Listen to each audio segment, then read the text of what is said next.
us the current state of affairs with, is it AIBot or AIBot? AIBot. I'm just You can teasing. call me Al, or so. Yeah, as you know, y'all know I live in an RV, so this is my lab here.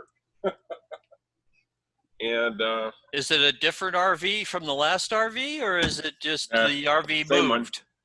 Same one. But we can see that the LEDs are flashing, and I got the speaker working. Well, this processor is you lose a little bit of hair using this processor.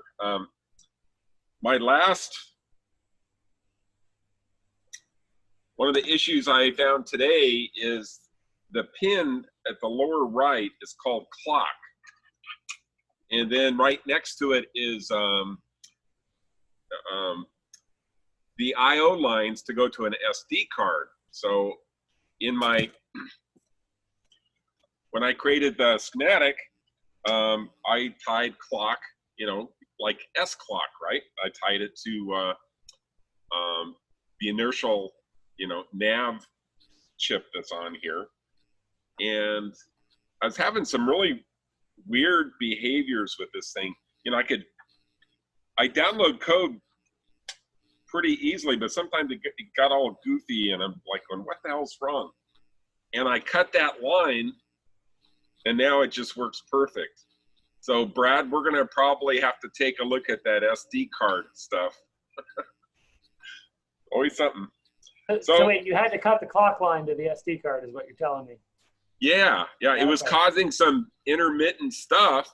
Now I put my scope on that line, and the processor's not doing anything, but it's not an output from the processor, but the SD card was trying to talk to the processor, and of course there's no driver on it yet, and it was interfering with things. It's like all right, well we'll figure something out. That's if it's booting aside from that, though, that's good news, because if we have to find some workaround for the SD cards, we can probably do that. So. Yeah. So what I'm gonna do, I'm getting pretty close. I want to check out a few more things on the board before I ship you boards. So I'll be shipping you and Ting 2 boards each. They're not going to be 100% done, but they'll be to the point where you can start using them as development platforms, for doing your coding. Things like the SD card, and also the inertial nav. That we'll take care of that stuff later. But I want to get the LEDs working, the speaker, and the last thing I want to do is the motor driver circuit before I send it out. If you just want to write code and you don't care about the motor driver circuit, I could send you boards like next week or something. It might take me another week or two for the motor driver. There's no hurry. I've been puttering a little bit on the ESP32. I've got boards and whatnot, right? Like that part, I probably haven't. I think there'll be things to debug once you're there, once you've got it. But I don't think there's any hurry to get it in our hands. Probably better because I'm not going to. If you get the motor, the motor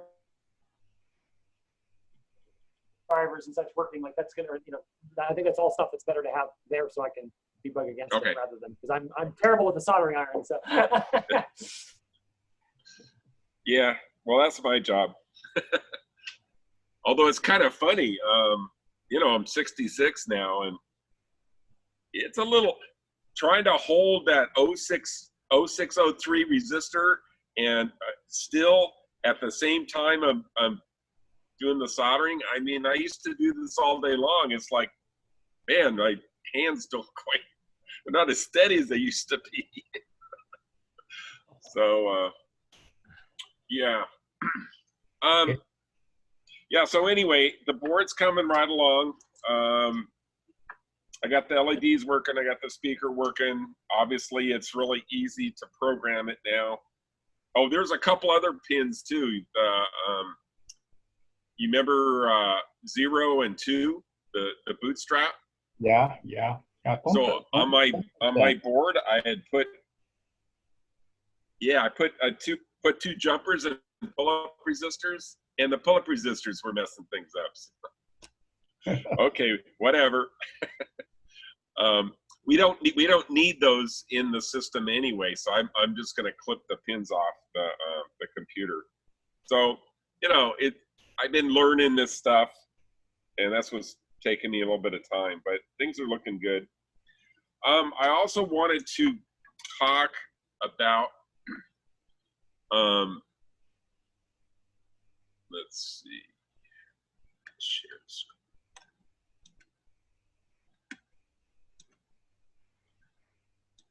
So I have this idea.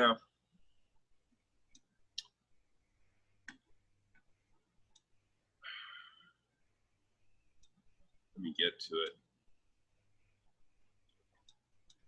Oh, I'm thinking about the next project, which I'm not going to start right away, but I want to talk about it and get you guys thinking about it.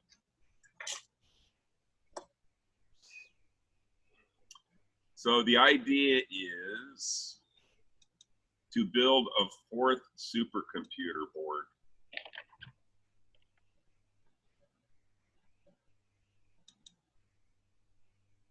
And I emailed this out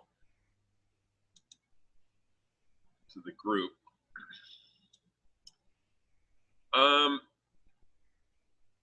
So I did a project on a consulting basis for a company, and come on, Windows, don't move. Thanks. And what it was is it was a SPA controller. They wanted to use an FPGA only, no microprocessor. They wanted it to hook up to a small LCD screen, like a 2x3-inch screen, but have full graphics capability. And it wound up looking very much like a Windows. It was a nice GUI. And so I designed that FPGA and the interface to the LCD. And what I did was I put an SRAM between the FPGA and the LCD.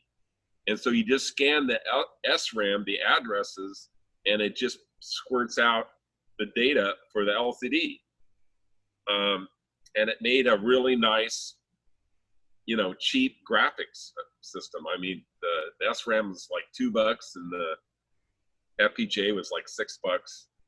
And so they had a real nice GUI for their SPA. So I'm thinking doing the same thing. So we have an FPGA and we build a 32-bit fourth computer, which you could have multiple ones in there. You could instantiate as many fourth cores as you want. You're going to have a ton of room in the FPGA, so you could have dozens of them if you wanted. So it would have a dedicated, you see just above the FPGA, it says 1 meg by 36 SRAM. So I've already chose the chips. That chip is actually dual ported. So you can actually write to the same location you're reading. There's 2 buses, data buses coming out. So the read data bus goes to LCD and the write data bus goes to the FPGA. So you can literally on the fly, change a pixel. So I was going to do something like a 1024 by 1024 by 24 bit LCD screen. Now, what's kind of interesting about that is the SRAM comes as 36 bits wide. So you could have like an overlay bits or something like that. Like if you want to put a white box up or something like that, you could use, anyway, you could use those top bits for something. Now, off to the right, it says 1 meg by 36 NV SRAM. So that's non-volatile SRAM. I chose that chip also. So you turn the computer off, turn it on again. Don't have to reload from disk. Everything's there. So it always remembers you know, what you did, the way you left it. You know, you turn it off and turn it on again, instant on, none of this loading or booting crap. I hate Windows. Did I ever tell you that? Anyway, and then we'd have an SD card for large storage. So, you know, put some USB ports on it. You know, you put a keyboard and a mouse on it, a serial port, maybe an extra USB port. I was toying with the idea of, instead of putting networking, you know, going through the networking stuff, you know, just slap one of these ESP32s on there, and now you have ADC channels, and you have some more I/O. You have all the microprocessor sort of peripherals on that chip, with, you know, obviously with the Wi-Fi and all that. So this would be a very small, little, fast computer. It's probably going to cost a couple $100. The FPGA and the RAMs are not inexpensive, but the RAMs are fast enough to do pretty much a 1 clock cycle read and write. The FPGA can go up to 250 megahertz, and I would kind of like a fourth written in system Verilog, but you know, we could start with Dr. Ting's fourth. Was that a 32-bit fourth, Dr. Ting? Yes, it is. Okay. You can make it a 36-bit if you want to. Oh, that's interesting. So you have some generic statements where you just change the size? No, I think you have to think a little bit more about it, what you want to do with the extra 4 bits. But it's all there, okay? You just enlarge the address bus a little bit, and you got the full access to all the bits in your SRAM. Yeah, I don't have a reason. It just the hardware, the chip actually comes, both chips come 36-bit wide for whatever reason. But Yeah. here's an interesting thing. You know how Windows is so stupid. Nice. Extra 4 bits are very useful.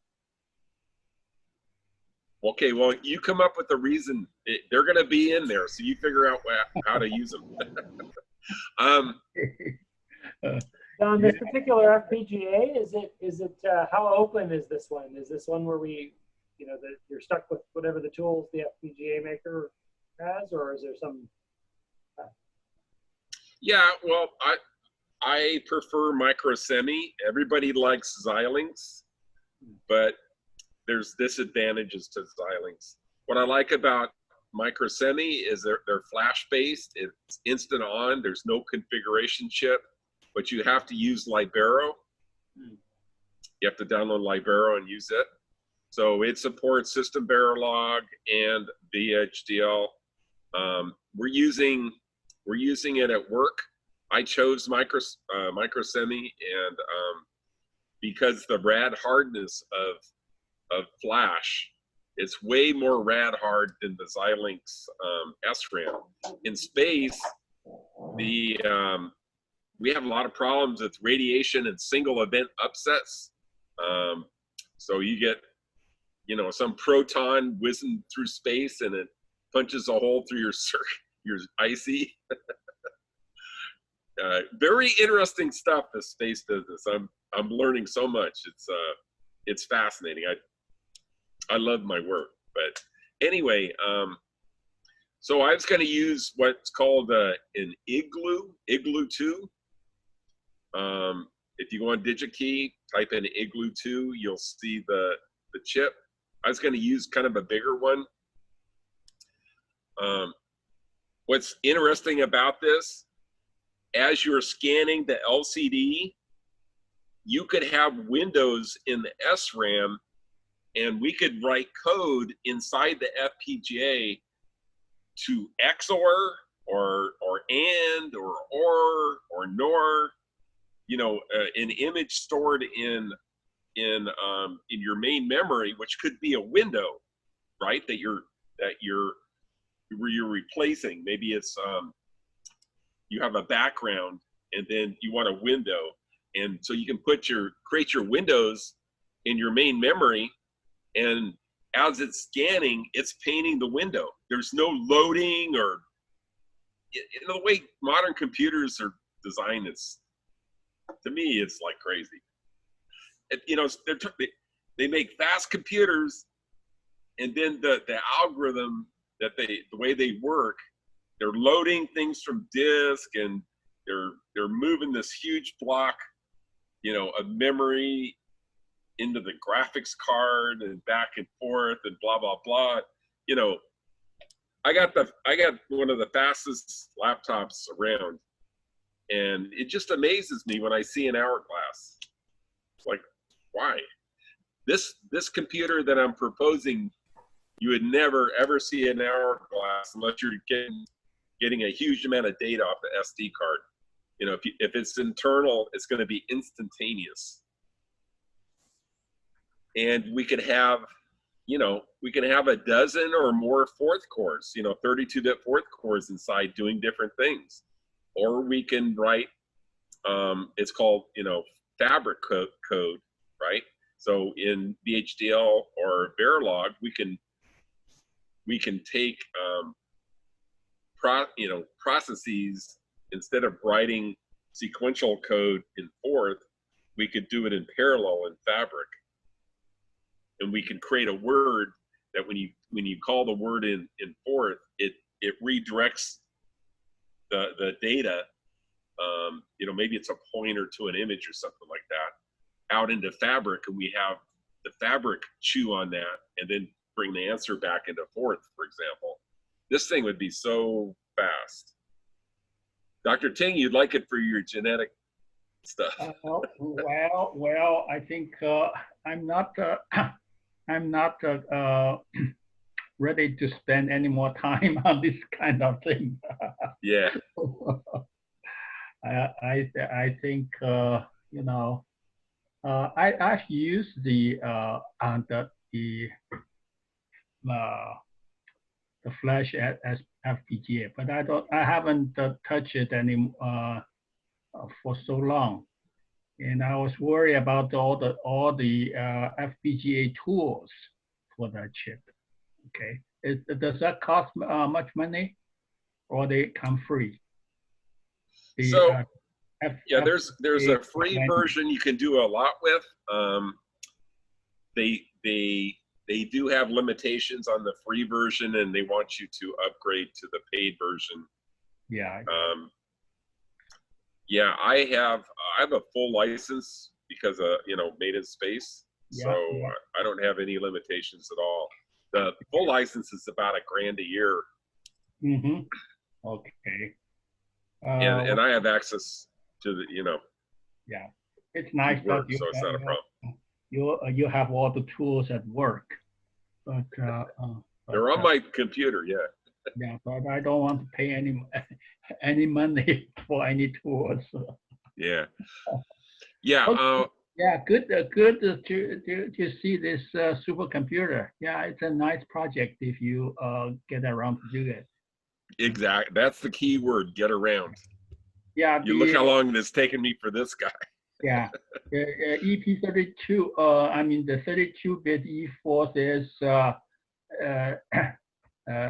EP32. Okay, it is ready for this chip. Okay. The extra 4 bit, you just assign extra 4 bits to the address line, and you'll be done. Mm-hmm. You don't have to do anything with it at the moment. But Wow. if you have anything that needs the extra 4 bits, it's there. Okay. Cool. Yeah. Good. Yeah. So that's where we're at on the boards. So that's pretty much the end of my talk. Okay.